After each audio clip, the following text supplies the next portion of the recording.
There's been a lot of times I've sat there and sitting there on the couch and just like, man, I feel bad right now. And I'm like, you missed the alarm. How the hell do you think you're going to feel? You're perfect the way you are. Hold on, why are you there? Why are you there? Please, man. No, you're fucking not. No, like my girlfriend Sophia, when she reinvented herself. Let me tell you what she hears a lot. Oh, you looked amazing. You looked amazing both pictures. Just so you know, you were fine before, but I love you. It's like, that's not the point. The point is she wanted to become a better version of herself. That you have, I'm canceled. I'm canceled. Shawn French, what up?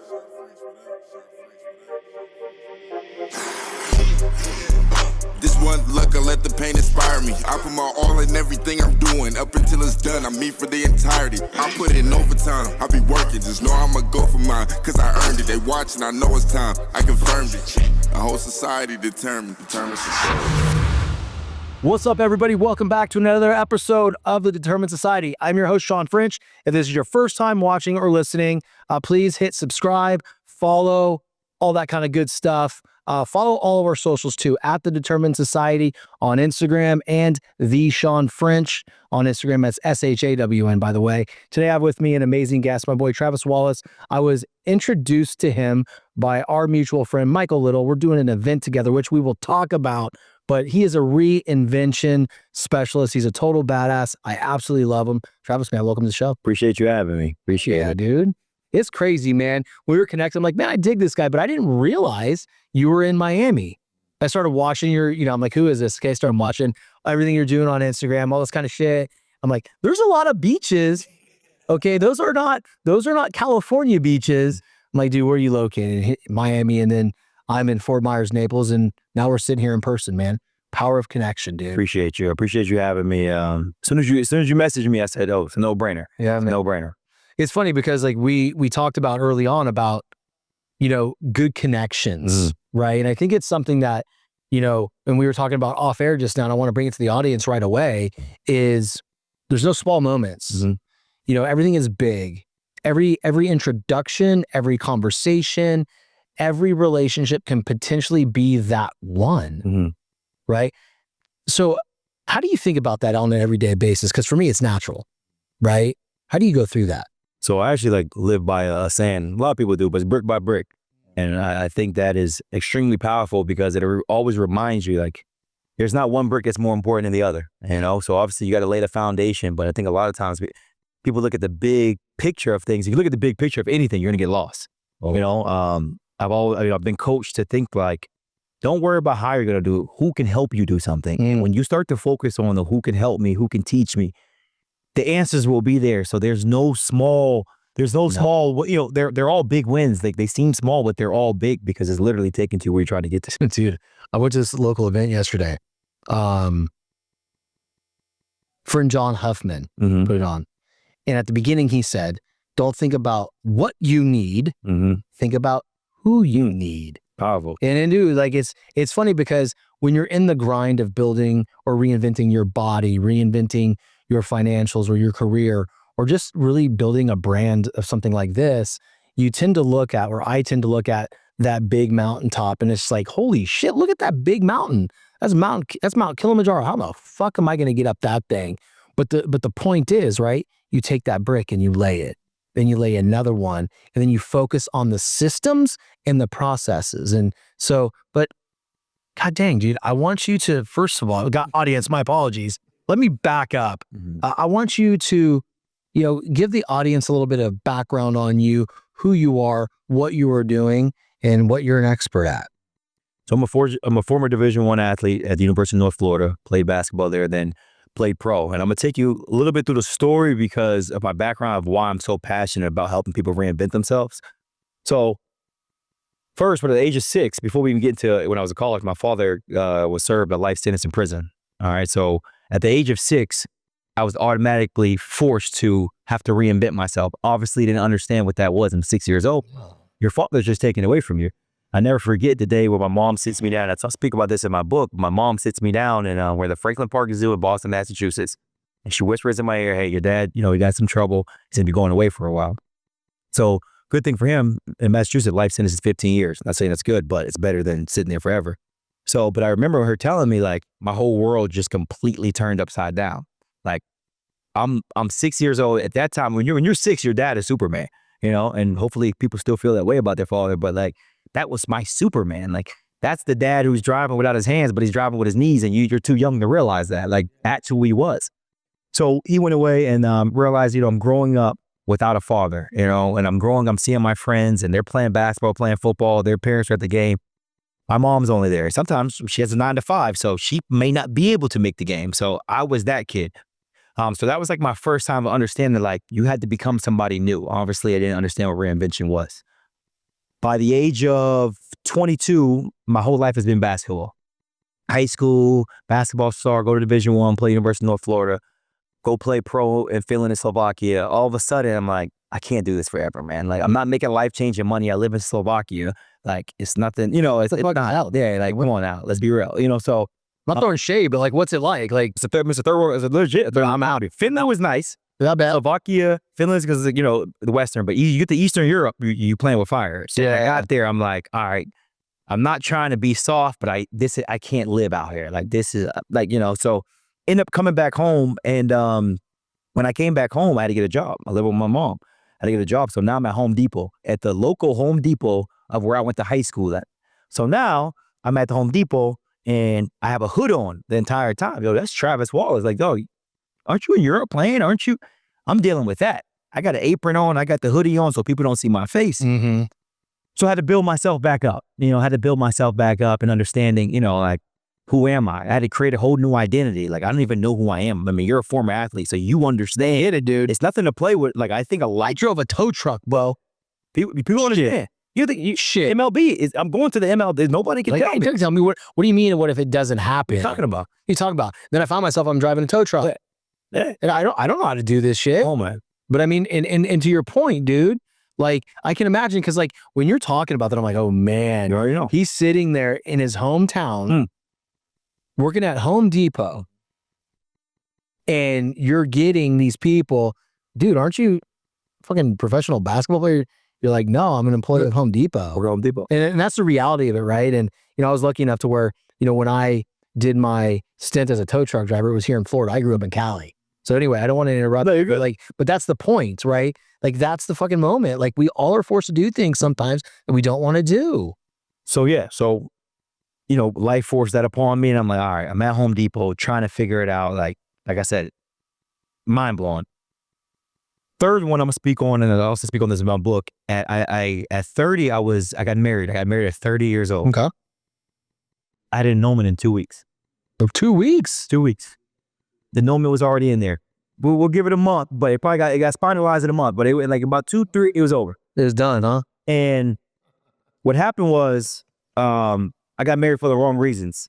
You know, I've only known her for 8 months. Okay. I was moving. That was the only way she was gonna move with me.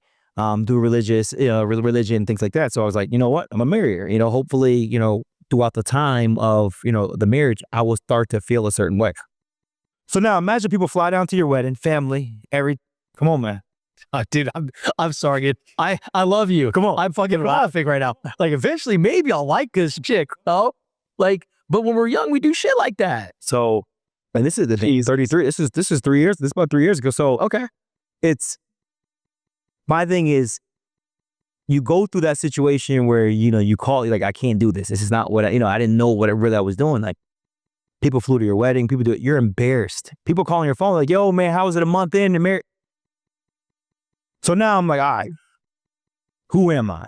Who do I want to be? What do I stand for? Because certain things that have happened in my life, that doesn't define me.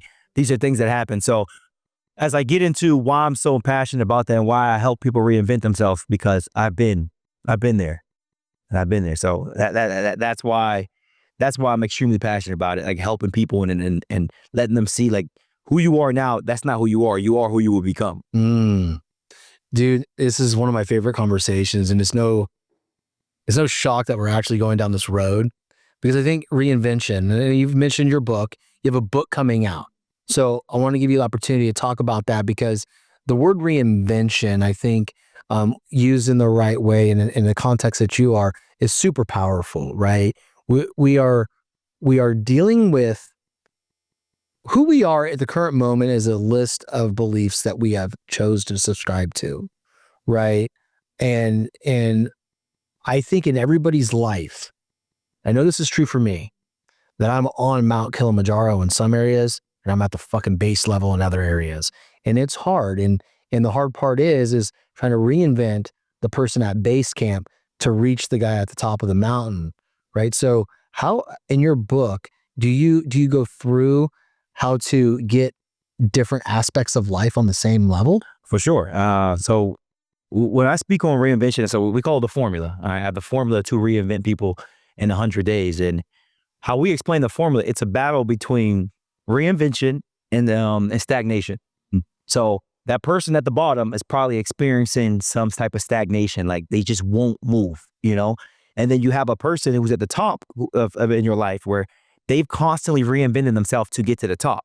So as we're sitting here and I'm looking at this beautiful place and we're speaking and your podcast is going well, you've continuously reinvented this aspect of your life. It hasn't stopped. It hasn't stopped.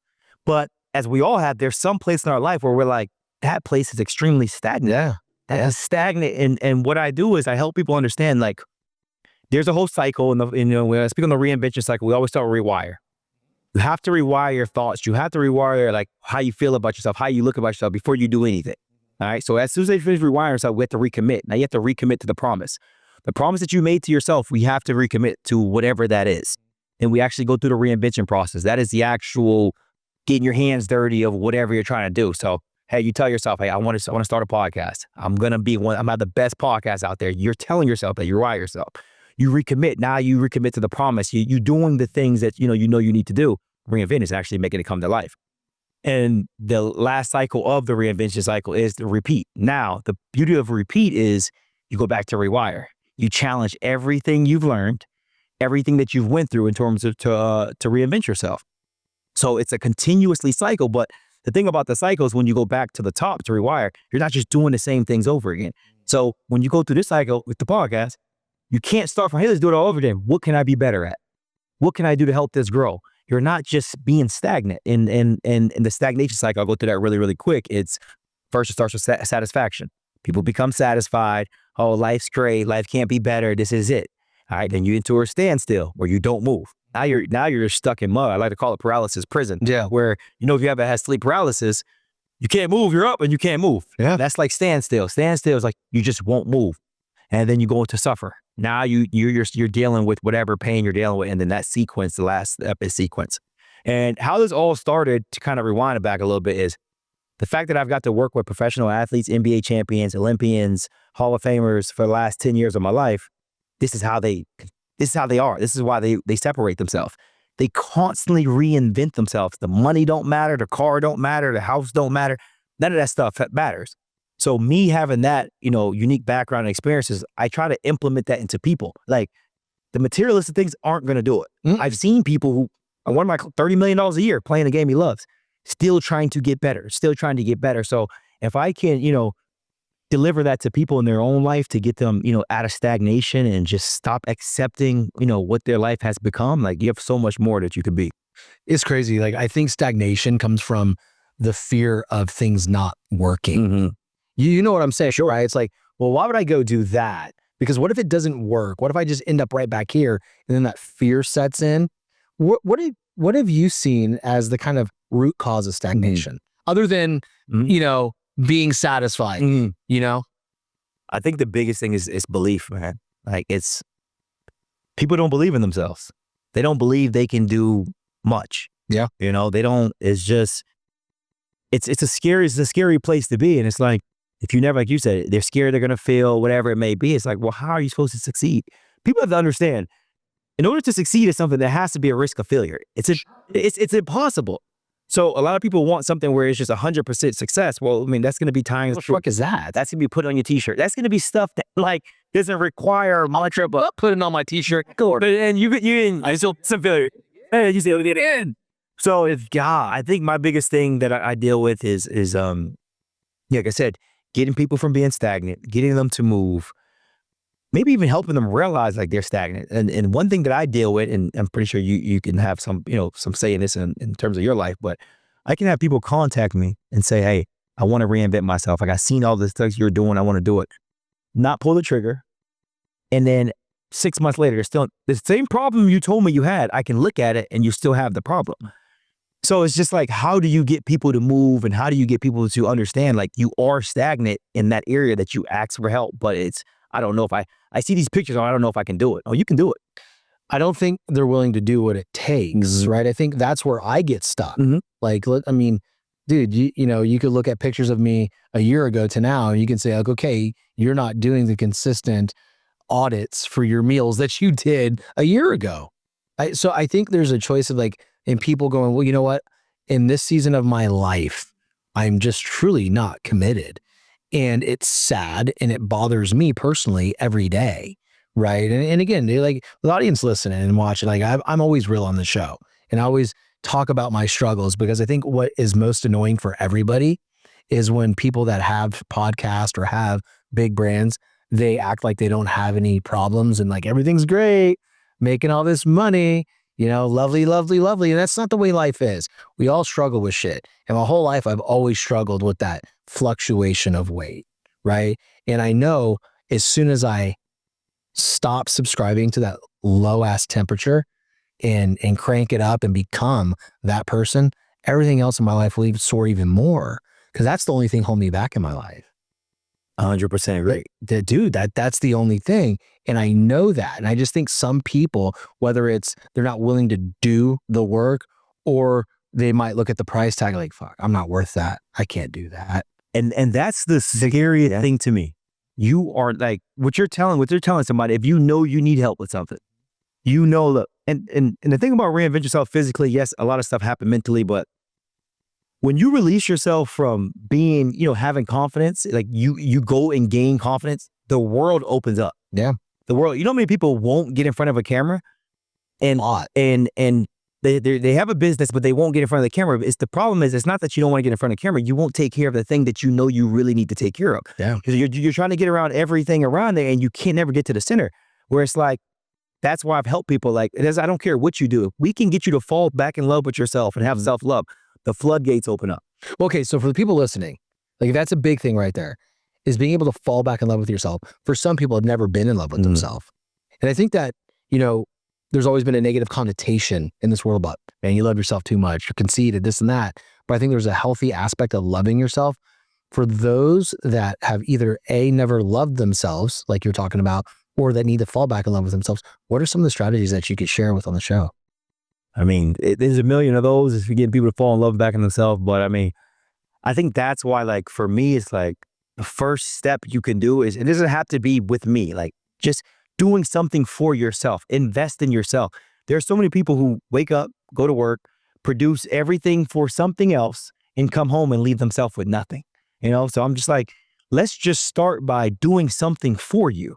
You know, when's the last time you've done something for you? And I don't want people to think it's a selfish act, because the better I am, when you invite me to your podcast, the better I can perform for you. Exactly. So everything I do and everything we're trying to do, if we just think it's self-centered, it's like, I don't look at it that way. But why is being selfish labeled bad? Because let's think of this, because this is a hot topic here, right? This is a hot topic.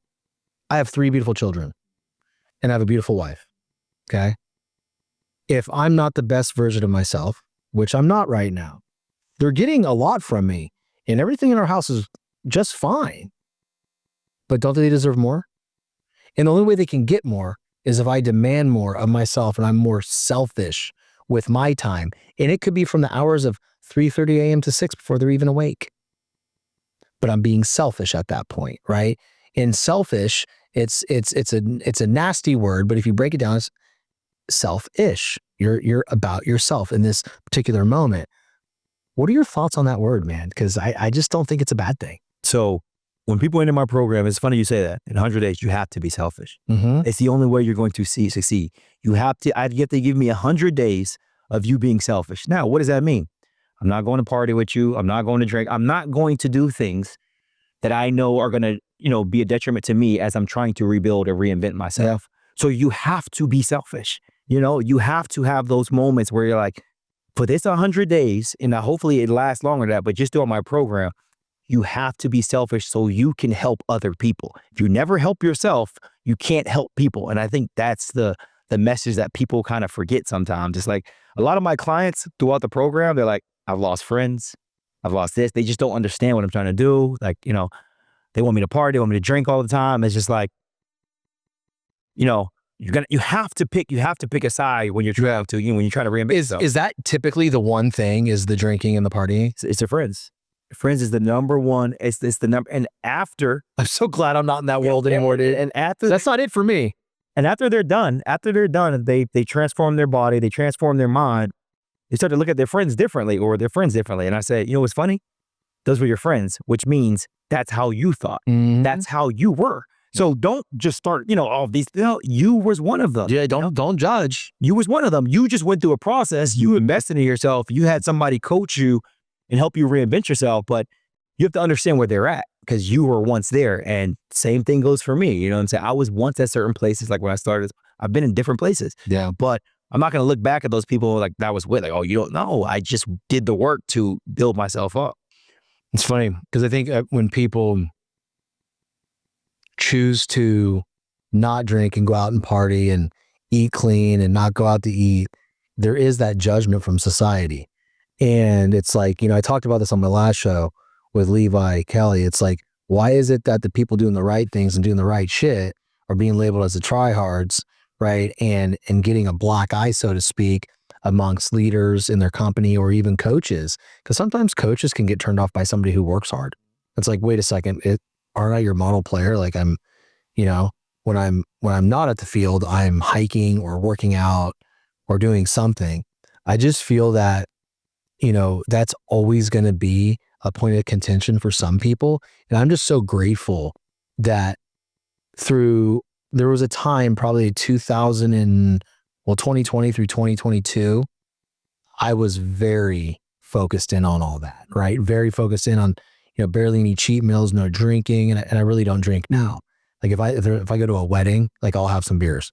But what happened is I started naturally just weeding people out and they never got back in because I just didn't like waking up with a hangover anymore. I was excited about waking up and being coherent.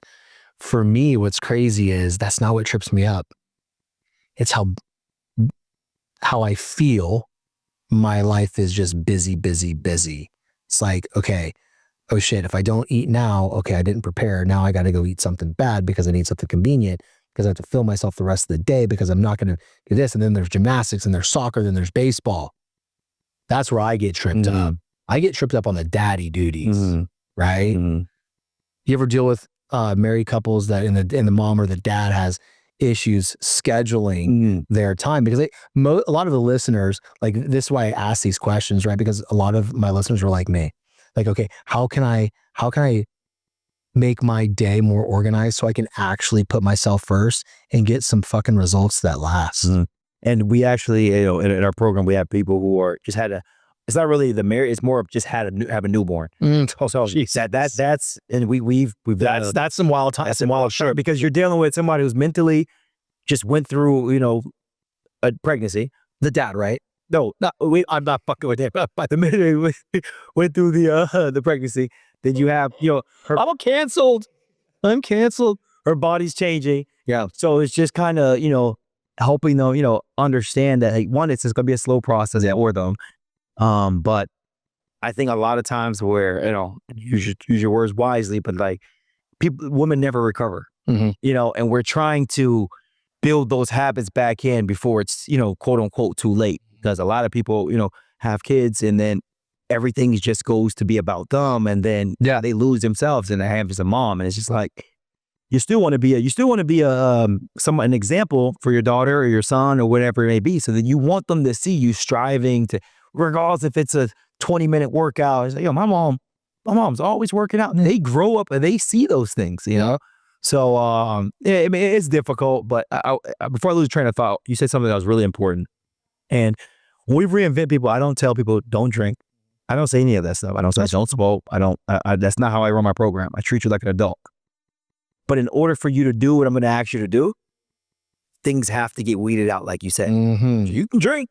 You can do that. But you can figure it out on your own. Yeah.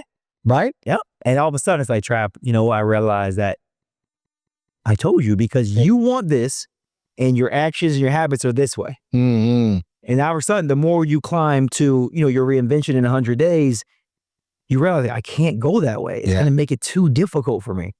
And that's how, you end up on the other side. So when you said that, it really hit me because it's like slowly people start to weed out. And it's just like, you don't do it purposely. It's like, hey, bro, let's go out Saturday night. I mean, I'll pick you up at 11. It's like, I'm supposed to do this thing in the morning. Then he asks you again next week and you said no twice. Now the third week, he doesn't ask you. Next thing you know, it's like, I ain't talked to him in a month. No, it's been 6 months. So that's how it happens. Yeah, that's exactly. And it's never a disrespectful thing. It's your life goes in different ways, man. And I think that people that are looking to better themselves, whether they're starting a business, reinventing themselves physically, is like, you're going to make decisions that are best for you in your immediate circle, right? And then eventually what will happen is you'll find other interests that support that. And then you won't go in those other environments like, cool. Like, we're going out at 11 p.m. and I know I got something at 6 a.m. Like, why, like, how is that going to work? Because if you're going out at 11, you're not going to get in before 2 or 3. Then you got something at 6. And that's why, like, when I speak on investing in yourself, I call it layers. You create a layer for yourself to have that. People continue to make the decisions because they don't invest in themselves and they don't create a layer. So let's say we're in a podcast, so I'm gonna bring another podcast, and I put the money up front to rent the space or whatever it may be. What am I gonna start doing? I'm gonna start utilizing the space. So of course, because I just invested in it. Yeah. But when there's no investment, when people, because they don't want to invest in things because they want to constantly have a choice where they don't have to battle it. It's like the more you invest in yourself, the more choices you have to make. Yeah. And when you invest, it's like, okay, well, I have to do this. I have to do this. I have to do this. And next thing you know, all of a sudden you start elevating, even, you're building something now, as I can see. Yeah, it's crazy because I put myself in situations with the show that my wife will look at me and God bless her. She'll look at me, what are you doing? I'm like, winning. This is winning. This is winning right here. Like, this is what we're doing. And it's typically because it's like, the financial aspect, right? It's always financial, right? It's always a conversation. But what I've done is I've elevated in certain areas with the show and brought on the right groups and people and have the right guests on and in this beautiful, studio. And then you just realize that, everything's fine. Like, I'm gambling on myself, so to speak, right? I'm gambling on this show because I know the trajectory of it. I just think some people are really good at that in certain areas, but in other areas, like I said, there's like that investment's very, very difficult, right? Because those conversations are hard to have with your significant other. I think that's as most real as I can get, because I talk to a lot of people that are, fitness coaches. I wouldn't label you as a fitness coach. I wouldn't, because a fitness coach to me, and sorry, it's more on the outside. You have to make some changes mentally. But I think anybody can get in shape in 90 days and, and stay there for a month. But to reinvent and to completely rewire your neuroplasticity, your brain to a point where this is who I am, I think that is a bigger approach, right? But I lost my train of thought. But essentially, when we're making these big moves, there's a lot of thought that goes along with it. And there's a lot of risk, right? Even with reinventing yourself. So when the person comes to you and they're nervous, because there's someone listening right now that is like, I need to get a hold of this Travis guy right now. And by the way, don't worry, his handles are going to be everywhere. You can contact him and, you can buy his book and all that fun stuff and work with him. And at the end of the show, he'll tell you where you can connect with him. But, and what would you say to that person that is right on the edge, that wants to invest in themselves? They just haven't found the right person, What's that final loving nudge you can give them? Especially, I think price is usually, so I'm going to speak on that. Usually a lot of people stop at price. And then I always ask myself and them is, what's the price of not reinventing yourself? What's that cost you? A lot. But they can't quantify it, right? They can't. So it becomes like, what's the price so you came to me with the problem, right? Because I can help you. You've seen people that I've helped. What's the price of not doing it? Mm-hmm. I think that price let alone is where a lot of people start to really reflect and like, okay, the price is this, depending on what package you get. If I don't do this, my life is going to continue the way it's going to continue. And the beauty of, why I enjoy what I do is because I want this to expand in outside areas of your life. Like I have police officers, I have teachers, I have real estate agents, I have people from all walks of life that come and become, a client. And it's like, now I want you to walk into their house, that $3 million house, and I want you to feel confident. I want you to know you've done the work, you feel good about yourself, and you sell it like you've never sold it before. Because you believe in yourself now. You've transformed yourself. If you continue to be the same person every single day, when you look in the mirror, you're going to view yourself as that same person every day. What if I could just change you completely, physically, mentally, emotionally? You're not that person anymore. You're not that person anymore. I used to never talk about the annulment. That's not even me, so it's easy now. Yeah. I'm not that person anymore. Yeah, exactly. But it's part of your story though, and it's powerful, right? But I was embarrassed by it. Yeah. Because I was too close to that person. We were still kind of, I had some of him, I'm trying to create somebody new.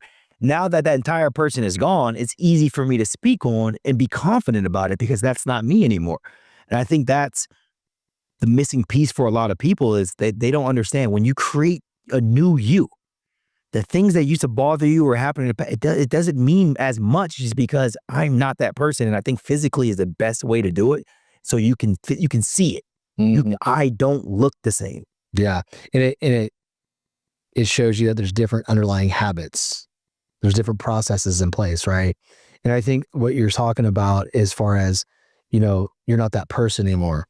As you elevate, versions of you die constantly, right? So we're always searching for, the next version of ourselves. And I think that's good in some ways, right? I think it's, a lot of ways. I think where a lot of people can get stuck is if they aren't moving as quickly, they can get depressed and they get, this isn't working. Like, I'm stuck here, right? But man, sometimes you just got to let that past version die. I love everything you're saying. And I just spoke on this today. So I said, people like when you're reinventing yourself, let's say you read a book right now that you've never read. That's reinventing yourself. Like it can be that quote unquote small of a step. You read a book that could help you elevate in life. You've learned you are becoming somebody different. You've just gathered new knowledge. And I speak on that a lot in the book. Like everybody thinks it's like, you have to make this dramatic leap right away.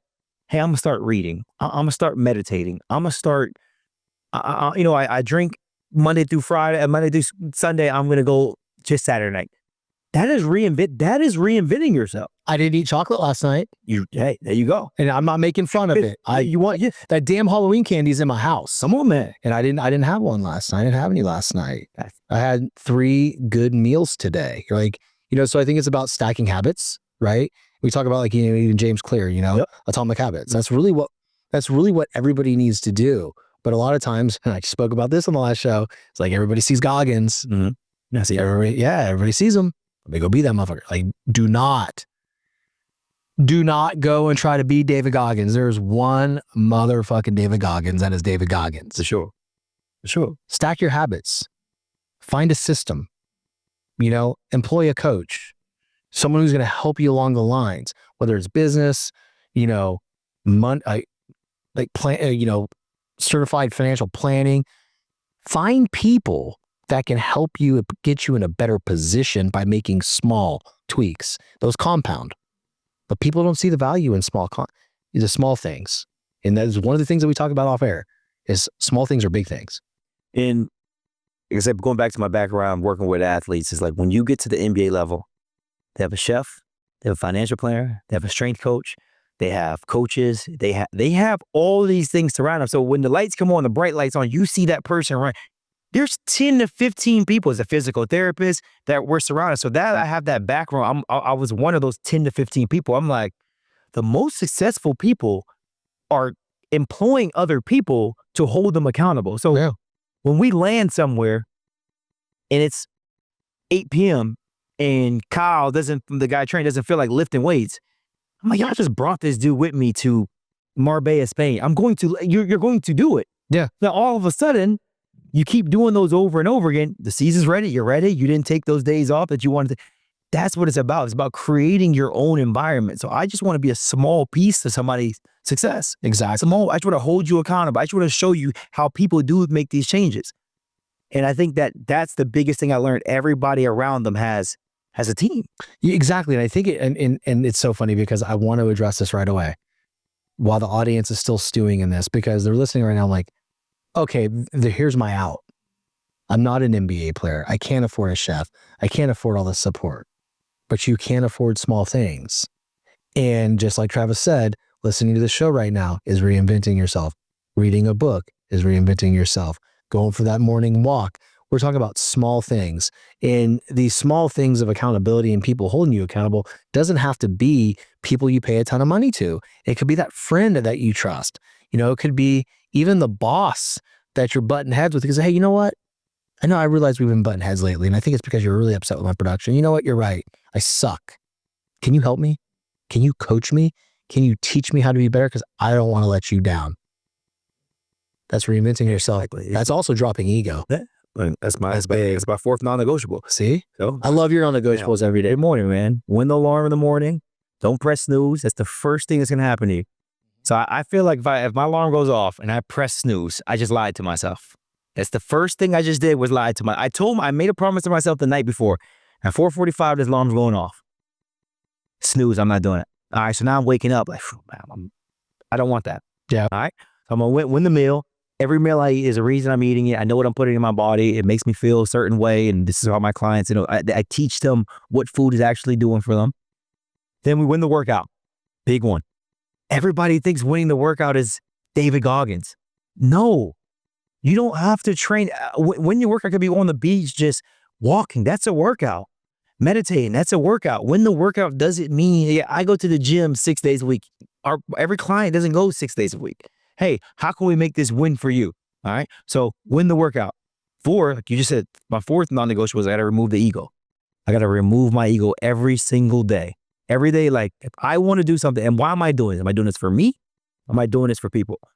So for me, like with a book, I didn't necessarily want to sit down there and get a headache of writing a book. It's not as easy. It's not as easy as it is. I wrote one and it's not as easy. No. And you send it to the editor and then they give you all this stuff back and you're like, I gotta edit all that. Like, where are these red marks for? You're like, what do you mean? I'm like in school. I'm a C- student. Yeah. So then you realize you didn't do this, the apostrophe here, and I'm like, oh my God.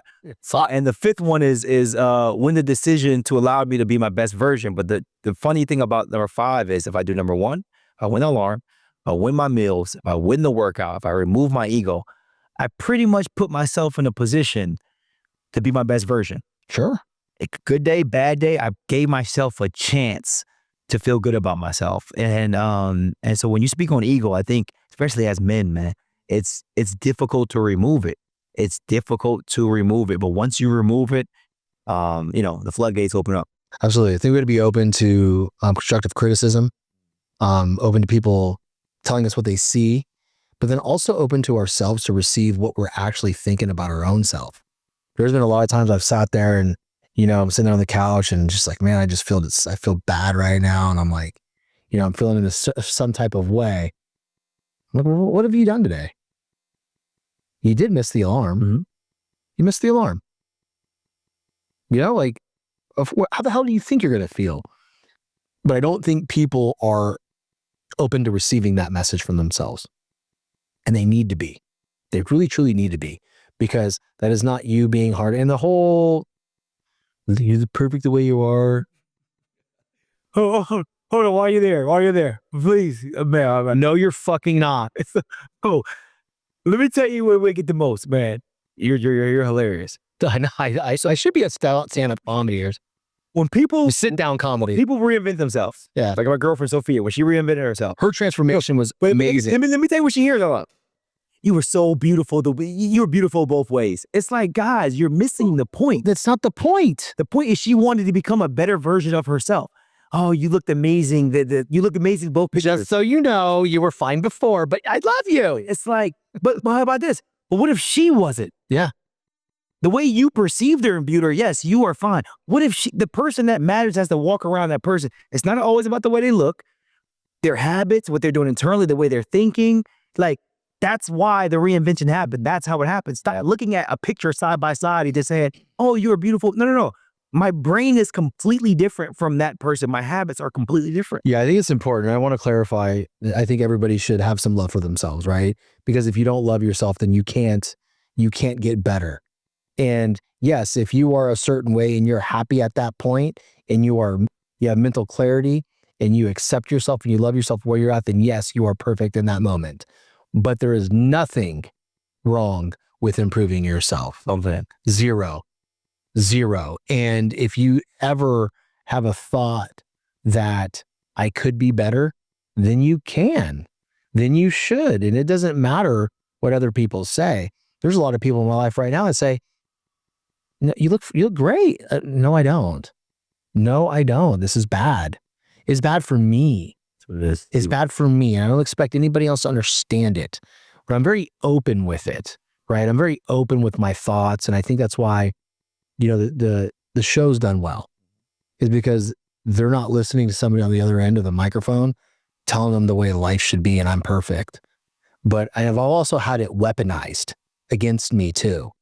There's been people recently in my life that, said, well, he's just uncomfortable with his weight, so he doesn't want to do this. He doesn't want to do that. It was never that. I just thought what they were wanting me to do was horseshit, right? But what we'll learn and what the audience I want to understand is when you're open with people and you open up your heart, it can and will be used against you at certain times, right? And you just have to stay steadfast and you have to know yourself. And that's why listening to yourself is so important, right? Because if I believed him, that would have crushed me. 100%, man. 100%. It's it happens in all of our lives, man. And to piggyback, so as an NBA trainer, and then obviously we're going to get to speak, on I can't wait to talk. That's going to be fun. But so before I went into building a coaching platform to help people, what people were saying to me? Why would you do all? Why would you invest all that money? You're an NBA trainer. You travel, you do. And it's there's improvement. There's more for me. So for me, going to get a coach, going to hire Coach Michael Burt to coach me and help me, I'm being vulnerable, say I need help so I can help people. So how do I become my better version so I can help people? I need help in this area. I figured out this NBA world, but how do I really become somebody that could truly help the world? You say you want to help the world. So what? Exactly. It's the same thing. So when I speak on reinvention, I'm like, guys, you guys are actually also watching, people who know me, you're watching me reinvent myself as I'm telling people to. I went and got a coach. I'm speaking with you. The old me would just, no, I'm good. I'm a trainer. Yeah. I'm doing it. Yeah. I'm showing you I'm doing it as well. I'm doing it with you. It may not be, hiring a coach to, help me eat or, because I've had that before. Somebody's taught me, now I have a coach in another area of my life. So it's just I'm reinventing myself as I'm telling people. I think the best thing to do is reinvent yourself because there are people at a higher level of me that have coaches. Yeah. I think that was one of the craziest things I've seen. When I've seen people at top level, my coach, you have a coach? Yeah. Oh, I do. I mean, that's crazy. If you don't have a coach, dude, Barry Bonds had a coach. Yeah. Best baseball player of all time. Mm-hmm. That's my coach. Yeah. Somebody coached him. Many coaches, right? And no, it wasn't the steroids, assholes. God. Sorry, I'm gonna get fired up over that. You're good. I'm gonna get fired up over Barry Bonds. I protect him, man. He's the greatest. So mid-January, me and you gonna be on sharing a stage together, bro. Yeah. Life is serendipitous. Determine your destiny in Virginia Beach. So Norfolk, Virginia, me and you, Michael Little, Dennis Gomez, and Michael Burt ripping shit up. Oh, man. God. It's amazing. I'm excited. Me too. What are you most excited about for that event? It's my first time doing this. No way. First time. Guess what? Me too. My man. So, it's just, we're going to say 4 months ago, I envisioned this. I'm going to start speaking. I'm going to start doing these things to get out of my comfort zone. I'm going to start doing it. So when the flyer comes out, it's I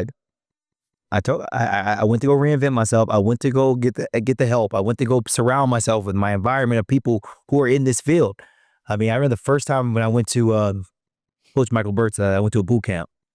Oh my, I thought I was speaking Chinese in there. I had no idea. The process systems, I was just so out the loop, but people don't see that. They don't see how I felt when I left. I'm like, how am I going to be able to do this? Stayed in it. It started to make more sense. I'm like, I get it. I get how I can use my experiences and my skills as a vehicle to help people, but I didn't understand it. So yeah, like this is my first time doing it. I'm excited, and it's a pleasure to be on stage with you guys. So funny. So 4 months ago, you decided this. Oh, 4 months ago, right? That's July. It was actually August. Okay, so here's what's wild. All right, I'm gonna give you this rundown. All right, so I have a really good friend named Brandon Burns. Okay. He's Eric Thomas's right-hand guy. Mm-hmm. You know, he's a booking agent, all that kind of stuff. My show grew to a point where finally I could get Eric Thomas on the show. Mm-hmm. We did it virtually. Me and ET hit it off, bro. So, And he's like, I want for this relationship, let's go change the world together. I'm all right, cool. So I asked Brandon, like, hey, what do we do? What does this mean? I don't want to blow the guy up on Instagram. So he's like, well, hey, I think you need to get to the next event that he's at. Go do backstage with him. And I'm like, well, what's that gonna? I mean, that's got to be a nice investment. And he goes, no, just get there. I'm like, well, when? He's gonna be in Traverse, Michigan in 2-3 weeks. I'm like, call my boy Pat Sickens. I'm like, hey bro, you want to go hang out with ET? He goes, shut up. Are you serious? I go, yep, let's go. So I, booked the tickets, got the hotel. Me and Pat shared a room because we're homies. And we went, and I met Michael Little, Tim Lewis, and their I feel so bad. I don't remember the camera guy's name. He didn't talk much though. That's not my fault. But I met them there. And shortly after that, Michael and his team started, doing the social media thing. I noticed that I was tagged in a lot of the videos. And so I reached out. I was like, hey man, what's up? So I want to do something. Mm-hmm. I'm like, okay, let's do this. And then now here we are. So right before you decided, well, no, we probably inked it in August. When you were deciding it was inked, that we were doing Determine Your Destiny, the first location was in, Norfolk. Yeah. And I don't know what the plans are going to be. I know that we want, kind of want to keep doing it, but I think it'd be great if we did that and kept speaking together and keeping that unit. For sure. Me, you, Bert, and all those dudes. For sure. Ah, man, but that's funny the way things work, dude. And let me tell you, as is even interesting part to it. So I'm at the Greatness Factory with Coach Bert, and I'm one of his students. We're one-on-one with Coach, and he texted me the night before the second day of the event, and he goes, hey, I want you to speak on how, what you're doing is very valuable. I want you to speak in front of the people. Oh, wow. So I'm like, I tell my girl, she's with me. If I'm like, yo, I got to speak to these people. Like, and she's like, look at me, like, is this what you want to do? So he calls me up there. I speak in front of people. Mike Little hears me speak. That's how. So he hears me speak. Coach was like, hey, Travis is my one-on-one student. I want him to explain what he does. And he broke it down. And I talk about how I reinvent the 100 days and all that. And that's just, and then Mike was in the stand, and when Mike was sitting down, he spoke too. And he was like, hey man, I really want to. I was like, I'm thinking I'm just going up there just to talk. Like, I'm nervous. I'm like, hell yeah. Like, guys, like, Coach, if you ever been to Coach Michael Burt, if you ever heard him teach, I got to go after him. So wish me luck. You know what I'm saying? But like, they put me as the opener, bro. I would open. I don't know if you guys know, I would open before I go after him. Yo, this dude he's been doing it for 30 years. Yeah. All right, here I come. All right, guys. I mean, I know he, you guys are still fired up, but it's take a month on it. Do you want to reinvent yourself?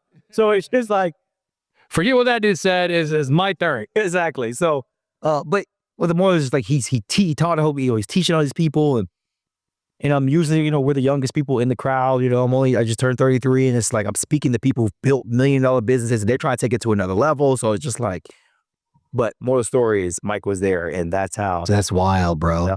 I mean, that's just the thing. Like you have to, and I told you about a little situation that happened to me in Jamaica that we're going through right now, and it could be a massive deal for the Determined Society. And I met, this is gonna sound bad, I met a guy in a pool. Sounds really bad. It does. It's crazy. Just you and him, huh? I mean, that's what I'm gonna tell a story. My wife was there. His wife was there. Our kids were on the water slide going down. And, I just pulled up next to him and someone just said, talk to this guy. And I talked to him and he's got me in contact with a lot of cool people lately that, I can't talk about it yet, but, it's a teaser, guys. It's going to be, hopefully I know it's going to work out, but if your gut is telling you to do something and then your subconscious saying don't because you're scared or whatever it is, dude, just do it because something so cool can happen. I think so many people are afraid to take that leap, jump off the building, man, and just talk to someone random. It can change your life. For sure. You don't know who they know. Sure. It's one person away. You're one person away. But people really don't get that. People really don't get that. Like honestly, let's see how this goes. You spoke at an event. Mm-hmm. Now we're speaking on stage. Mm-hmm. You're sitting in this room with me.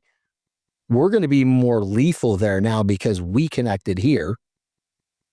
And there's people in my circle that you're one person away from now and vice versa. For sure. There might be NBA athletes that you have them like, dude, I need him on the show. It's that simple. Could have never gotten him before. It's that simple. But dude, that's the art of connection. That's simple. But it's not easy, right? And I think where people get locked up in is they try to judge every interaction before it happens. So you can never do that. You have to go into it with full intention that this is it. This is the next important thing. And if every conversation is the next important thing, then how can you fucking lose, man? So I have a kind of a deep question. Do you think, because I'm a big believer, you have to have value to offer somebody. Of course. I think a lot of people, tell me how you feel about this, they feel like they have no value to give somebody, which could create them from not, introducing themselves or meeting somebody. They don't want to feel like, hey, I'm just give me. And the reason I'm saying this is because that's why I believe invest yourself, working on yourself. So you have something That's it. that you can offer somebody to help them. Yeah, but see, that's it. People think they don't have value because they feel like they're imposters. They feel like imposters because they're not doing the fucking work. They're not working on being proficient in something. So, and it comes down to it, you're very proficient in reinvention. You have that value. You know what that value is. I know what my value is here. I know what my value is on my show. I know what guests get out of it behind the scenes. I know how many people listen. That's my value, right? So I think that, I know I agree with you, right? But I think it's deeper. I think that if there's an audience member right now feeling like they don't have the ability to offer somebody something, well then where is it? Where is it that you're stuck? Where is it that you're believing a fucking narrative that you don't need to believe anymore? Because you can change it. If it's because you aren't good at your job or you don't make enough money, well, figure out how to be better at your job so your boss offers you more money, right? So I think it's taking ownership. So yes. If you don't feel like you have any value to give, it's because you're not giving value to yourself. Boom. So go do that. There you go. All right. It's a fucking rap. It's not a rap. But that's what I believe. And then that's why I'm really big into that, helping people understand, you have value and you got to dig it up out of you, and like I said, you could be a businessman, you reinvent yourself. You can go help another businessman who's struggling. Hey, listen, this is what I did. This is how I kept afloat. The money was great, but I just mentally, wasn't there. This is what you have value now because you can help somebody. A lot of people, I think that's where it starts. So good, man. I'm jacked about our new friendship, for sure. Jacked to meet Sophia and Miguel here today. My friend Steve came by. I met yesterday to see all this stuff. And, I just think it's, life is beautiful if you let it be. And, I want everybody, as we wrap up the show here, first of all, is to understand that in your life, every single day, there's moments of beauty. And stop being so distracted by all the bullshit around you, all the comparisons or the expectations that you may think that you have, and just live in the moment and just understand that there's a miracle that happens every day. And that miracle is waking up, because people don't get to wake up every day. It is not guaranteed. So stop living so fucking arrogantly that you're getting tomorrow, because you don't know, right? So stop taking people for granted. And dude, I just loved having you on the show. I know it's going to be the very first of many things we do together. Sure. Because you are my people, dude. My man. You are my people. Tell the audience how they can link up with you and work with you, and how can they get a hold of you? So if a lot of people Instagram users, my handle is Travis X Wallace. So my first name, then X, and then my last name Wallace. Theformula.com. So it's THFR, the number 4, MULA. And we spoke on the 4 R's. That's why it's the formula. So you go to theformula.com, and there actually be a link in my bio that's going to allow people to pre-order the book when it's ready for you guys. So you can pre-order, get on the list now. We'll probably have a masterclass that comes with the book as well for you. Just so, the people who need to reinvent themselves and they need to get into that, idea they could become somebody different. I'm actually going to, like I said, put a free masterclass in there for you to get your mind going, or start rewiring that brain so you can enter the reinvention cycle. I love it. We're going to make sure that's all in the notes so people can find it easily, to where they can just click on it and go book a call with you and just learn about you and, hopefully reinvent themselves, man. So, dude, it's been a pleasure. Thank you so much.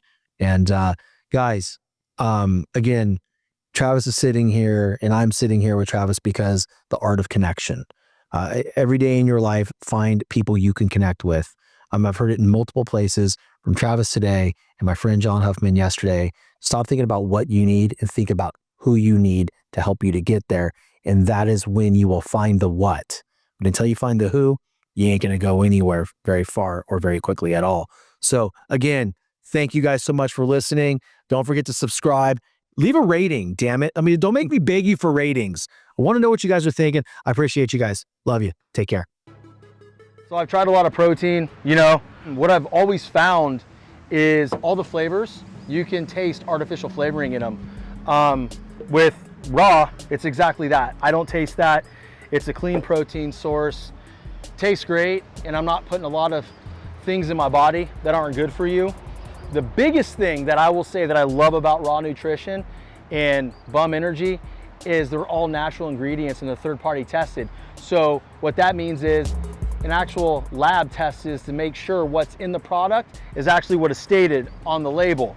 And then you'll see on the website of Raw Nutrition that it is signed off on. So there's no banned substances in these products. Athletes can use them safely and not get tested and popped for a failed drug test for performance enhancing, ingredients. It's completely safe, guilt-free, baby.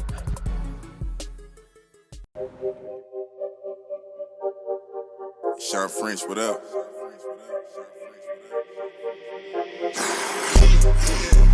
This one luck, I let the pain inspire me. I put my all in everything I'm doing. Up until it's done, I'm me for the entirety. I put in overtime, I be working. Just know I'ma go for mine, cause I earned it. They watching, I know it's time, I confirmed it. A whole society determined success.